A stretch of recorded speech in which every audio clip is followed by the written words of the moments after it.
علينا سمعنا لنا كنصبينا وصلنا حبيبكم أوصوا عدوم يكون هاي تنسى قولي إذن ور الله تنسى كندير كسرح قلب سلامه من قدي زما تصون زخونه سب ينبر الله أنا خيد نبر الله سلامه وطيا وكذا تقولنا كن ينبر الله زيام وانا تفليتا زم شرجم لك حمدانا برحلز غيره انا برحلزي برحلزي تقال ساين فلطينا زخاوزي مجال زلو كلا فلطينا يا عبي تاريخ زلو حوابتاتي አሁን የተፈራው ነገር ሁሉ ሆነ። ህወሓትም አስደንጋጩን ውሳኔ ወሰነ። ጦርነቱ በአፋር በኩል ተጀምሯል። አሁን በእርግጥም ለፋኖች የውሳኔ ጊዜ ደርሷል። በአፋር በኩል የተከፈተው ጦርነት በወልቃይትና ራያ ሲፋፋም የፋኖ አቋም ምን ሊሆን ይችላል? ዛሬ አቶ ሴኮትሬ ባይኖርም በ45 ደቂቃ ኦፕሬሽን ዶጋመት አደረግናቸው የሚል አይኑ ላይ የሰካውን መነጽር እያስተካከለ የሚያወራ የጦር ወሬ ሰባሪ ሰው ባይኖርም ህወሓት ግን ልክ እንደ ምርጫ 5 ዓመት ጠብቆ ጦርነቱን በአፋር በኩል ጀምሮታል። የመከላከያው ሹማምንት እንዳይደገም አንረሳውም ብለው ጥቅምት 24 2013ን በዘከሩ ማግስት ፊልድ ማርሻል ብርሃኑ ጁላ እንደ ሰሜን እዝ ከተከዳን ራሳችንን እንከላከላለን ብለው በተናገሩበት ሳምንት ያለፈው ጊዜ ጦርነት አዝማቹ ፊት አውራሪው ጌታቸው ረዳን ቢጨንቃቸው እስከስተኛ ብለው ስም ያወጡላቸው ጀነራል ባጫ ደበሌ በጉልበት የተወሰደብንን በጉልበት እናስመልሳለን ብለው ቆራጥ ንግግር ባደረጉበት ሰሞን ህወሓት ጦርነቱን ጀምሮታል። እነ ምግበይ ኃይለ ታሪካዊቱ አክሱም ከተማ ላይ ተገኝተው ዝግጅታችንን አጠናቀናል ብለው በተናገሩ ኤርትራና አገውን ለትብብር በጠሩ ህዝቡን ከጎናችን ተሰለፍ ብለው ባወጁ በቀናት ጊዜ ውስጥ የማይቀር ይመስል የነበረው ጦርነት የመጀመሪያውን ጥይት በመተኮስ አስጀምረውታል። አሁን ፕሪቶሪያ ይሉት ስምምነት አፈር በልቷል። መቀሌና አዲስ አበባም ወደ ቀደመ ኩርፊያቸው ተመልሰዋል። እነ ደብረ ጽዮን የሚመሩት የፖለቲካ ክንፍና እነ ምግበይ የሚዘውሩት ወታደር የአንድ ሳንቲም ሁለት ግልባጭ ሆነው ትጥቅ አስፈቱን ደሞዝም ክፈሉን የሚሉ ወታደሮች የመቀሌን ጎዳናዎች ባጨናነቁበት ማግስት የተፈራውን ጦርነት ጀመሩት። መከረኛው ምድር ደግሞ አፋር ሆኗል። ይህ የጦርነት ድምፅ የተሰማው ሁለቱ የህወሓት ፍንካቾች በከባድ መሳሪያ የታገዘ ውጊያ ጀምረዋል በተባለበት ሰዓት ነው። በትግራይ የእርስ በርስ ጦርነቱን ጀምረውታል የሚል መረጃ በተሰራጨበት ሳምንት ራሱን የትግራይ ሰላም ኃይል ወይንም ቲፒኤፍ ብሎ በሚጠራውና በቲዲኤፍ መካከል በተለያዩ የራያና የአፋር አዋሳኞች በይፋ ጦርነት መጀመራቸው ሲነገር ነበር። ያለፉት ቀናት የነቆዱት ጦርነቱም በከባድ መሳሪያ በሁለቱም ወገን እየተተኮሰ ይገኛል። ይህ ክስተት እውን በሆነ በቀናት ውስጥ ህወሓትም ከባድ መሳሪያዎቹን ወደፊት ደግኖ አፋር ክልል ውስጥ ሰተት ብሎ ገብቷል። ይህንን የሰሙት የጠቅላይ ሚኒስትሩ የምስራቅ አፍሪካ ጉዳዮች አማካሪ ሚኒስትር የሆኑት አቶ ጌታቸው ረዳ ኋላ ቀሩ ቡድን የፌዴራል መንግስትን ወደ ግጭት ለማስገባት በአፋር በኩል ትንኮሳዎች ፈጽሟል፣ ይህንንም የአዛዡና የጌታውን ሻቢያ አጀንዳ ለማስፈጸም የተደረገ ነው ሲሉ ገልጸውታል። ጥቂት የትግራይ ኃይል አመራሮች በሻቢያ ትዕዛዝ ሰጪነት በፌዴራል መንግስት ላይ ትንኮሳ እንደጀመሩና ይህንን ትንኮሳ እንዲያቆሙ አሳስበዋል። አቶ ጌታቸው ረዳ የኢፌዴሪ ጠቅላይ ሚኒስትር የምስራቅ አፍሪካ ጉዳዮች አማካሪ ሚኒስትር አቶ ጌታቸው ረዳ ፍስሐ ማንጁስና ዮሐንስ መዲድ የተባላቸው የትግራይ ሰራዊት አመራሮች የጀመራችሁትን የግጭት ቅስቀሳን እንቅስቃሴ አቁሙ ሲሉ ማስጠንቅቀዋል። ሚኒስትሩ ኋላ ቀር ቡድን ሲሉ የጠቀሱት የህወሓት አመራር የፕሪቶሪያው ስምምነትን ለመቅደድ ሁሉም አይነት ትንኮሳ ቢፈጽምም የፌዴራል መንግስት ያጸፋ ምላሽ ከመስጠት ተቆጥቧል ብለዋል። ኋላ ቀር ያሉት የህወሓት አመራር ቡድን የፌዴራል መንግስትን ወደ ግጭት ለማስገባት በአፋር በኩል ትንኮሳዎች ፈጽሟል፣ ይህንንም የአዛዡና ጌታውን ሻቢያ አጀንዳ ለማስፈጸም የተደረገ ነው ሲሉ ገልጸውታል። በአፋር ክልል በኩል በፌዴራል መንግስት ላይ የተደረገው ትንኮሳ ጀነራል ፍስሐ ማንጁስና ጀነራል ዮሐንስ መዲድ ናቸው የመሩት፣ ማቆም ያለባቸውም እነርሱ ናቸው ሲሉ አሳስበዋል። ጦር አውርድ በሚል ጸሎት በራስ ህዝብ ላይ መከራና ጭፍጨፋ መጋበዝ ክህደት ነው ያሉት ሚኒስትር ጌታቸው በትግራይና በአፋር በኩል ያላችሁት የትግራይ ሰራዊት ቲዲኤፍ እና የትግራይ ሰላም ኃይል ቲፒኤፍ የሻዕቢያን ፍላጎት ለማሳካት ወደ እርስ በርስ ግጭት መግባት የለባችሁም ብለዋል። ለትግራይ የሚያስብና እርባና ያለው ሰው ሶስተኛ ዓመቱን ያስቆጠረውን የፕሪቶሪያ ውል ከወዴት ደረሰ ብሎ መጠየቅ ብቻ ነው የሚያዋጣው ሲሉም አቶ ጌታቸው ረዳ ገልጸዋል።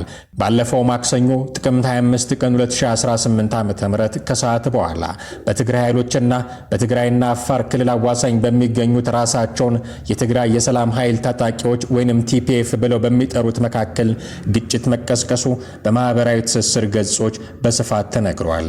የአፋር ክልል መንግስት በበኩሉ ህወሓት የፕሪቶሪያውን ስምምነት በግልጽ አፍርሷል ብለዋል። የህወሓት ቡድን በዛሬው ዕለት በአፋር ክልል ወሰን ውስጥ በመግባት 6 መንደሮችን በጉልበት በመቆጣጠር ንጹሃንን በሞርታርና በዙ 23 ደብድቧል ያለው የአፋር ክልል መንግስት ነው። ክልሉ ቡድኑ የተለመደውን የሽብር ተግባሩን በግልጽ ጀምሯል ሲልም ከሷል። በዛሬው ዕለት ማለትም በቀን 26 ሁለተኛው 2018 ዓ.ም የአዛውንቶች የህወሓት ጉጅሌ ቡድን በአፋር ክልል በዞን 2 በመጋሌ ወረዳ ቶንሳ ቀበሌ ዋራአና ሚልኪ በሚባሉ ልዩ አካባቢዎች ወሰን ተሻግሮ በመግባት ከምሽቱ 1 ሰዓት አካባቢ በንጹሃን የአፋር አርብቶ አደሮች ላይ የከባድ መሳሪያ ተኩስ በመክፈት የፕሪቶሪያ ስምምነትን በግጭት አዋጅ በግልጽ አፍርሷል ሲል ክልሉ አሳውቋል።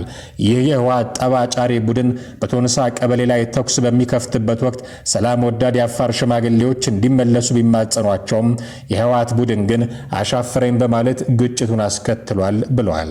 ይህ ከትናንቱ ጥፋቱ የማይማረው ተስፋ ቢሱ የህወሓት ቡድን ከድርጊቱ በአስቸኳይ ካልተቆጠበ የዜጎች ደህንነትና የወሰናችንን ክብር የማስጠበቅ እንዲሁም ራሳችንን ከማንኛውም ውጫዊ ጥቃት የመከላከል ኃላፊነታችንን እንደምንወጣ እንገልጻለን ሲል የአፋር ክልል መንግስት አስጠንቅቋል። ያኔ ከ5 ዓመታት በፊት ጥቅምት 24 ቀን 2013 ጦርነቱ ሲጀመር ከነሴኮ ቱሬ መግለጫ በኋላ ጠቅላዩም እንዲህ ብለው ነበረ።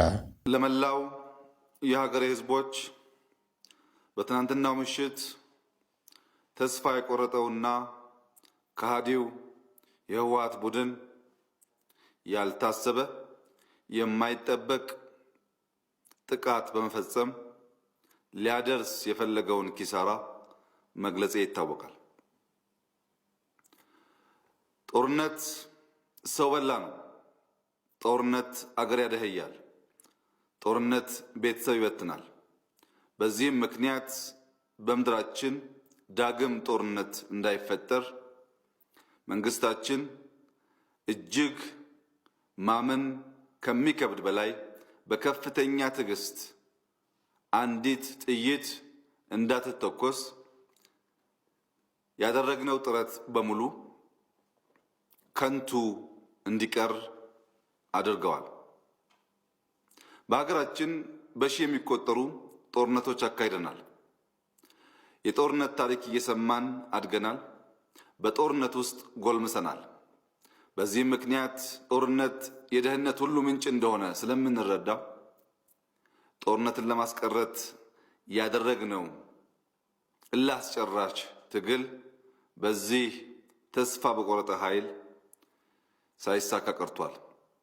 ጦርነት በቅኖች ፍላጎት ብቻ ሊቆም እንደማይችል ዛሬ በተግባር ማረጋገጥ ተችሏል። ጦርነት በክፎች ጠባጫሪነት በማንኛውም ሁኔታ ሊቀሰቀስ እንደሚችል ይህ ከሃዲ ቡድን አሳይቶናል። የዚህ ጦርነት ዓላማ ኢትዮጵያን ማሸነፍ፣ ኢትዮጵያን ማንበርከክ እንደማይቻል ካለመገንዘብ ሳይሆን የኢትዮጵያን ሰራዊት በማዳከም ለውጭ ጠላቶች ሀገሪቱን አሳልፎ የመስጠት ከፍተኛ ፍላጎትና ዓላማ የያዘ ነው። አሁን ግን እወቁልኝ የለ ልታይ ማለትም የለም። ነገሩን በለሆሳስ ጀምረውታል። የቀድሞው ኢታማዦር ሹም ሳሞራ የኑስ ትግራይ ውስጥ ችግሮች መፈታት ያለባቸው በሰላም ብቻ ነው ያሉት ንግግራቸው ገና ጋዜጣ ላይ የታተመበት ቀለም ሳይደርቅ እነ ፍስሐ ማንጁስ በአፋር በኩል የተፈራውን ነገር ጀምረውታል። የፌዴራል መንግስትና ህወሓት በፕሪቶሪያ ታሪካዊውን የግጭት ማቆም ስምምነት ከተፈራረሙ ከ3 ዓመታት በኋላ ስምምነቱን አደጋ ላይ የሚጥል አዲስ ውጥረት በአፋርና ትግራይ ድንበር ላይ ተቀስቅሷል። ይህንንም ሁኔታ የአፋር ክልላዊ መንግስት የህወሓት ታጣቂዎች የግጭት ማቆም ስምምነቱን በግልጽ በመጣስ ምሽት ላይ ድንበር ተሻግረው በንጹሃን ላይ ፈጽመውታል ሲል ከሷል። የአፋር ክልል መንግስት ምሽቱን ባወጣው መግለጫ እንዳስታወቀው የህወሓት ታጣቂዎች ከምሽቱ 1 ሰዓት ተኩል ገደማ በክልሉ ዞን 2 መጋሌ ወረዳ ቶንሳ ቀበሌ በኩል ወደ አፋር ሰተት ብለው ገብተዋል። ሪፖርቱ እንደሚጠቁመው ታጣቂዎቹ ዋራ እና ሚልኪ የተባሉ አካባቢዎችን ጨምሮ 6 መንደሮችን በኃይል በመቆጣጠር በአካባቢው አርብቶ አደሮች ላይ በሞርታርና በዙ 23 የታገዘ የከባድ መሳሪያ ተኩስ ከፍተዋል። መግለጫው አክሎም ታጣቂዎቹ ተኩስ በከፈቱበት ወቅት የአፋር ሽማግሌዎች ጣልቃ ገብተው ነገሩን ለማርገብ ሲማጸኑ ነበረ።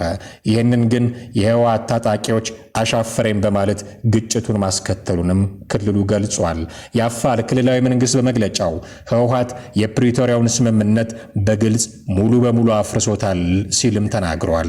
ቡድኑ ከፈጸመው ጠባጫሪ ድርጊትም በአስቸኳይ ካልተቆጠበ የክልሉ መንግስት የዜጎችን ደህንነትና ሉዓላዊ ድንበሩን ከውጫዊ ጥቃት የመከላከልና የማስጠበቅ ኃላፊነቱን እንደሚወጣ በጥብቅም አስጠንቅቋል።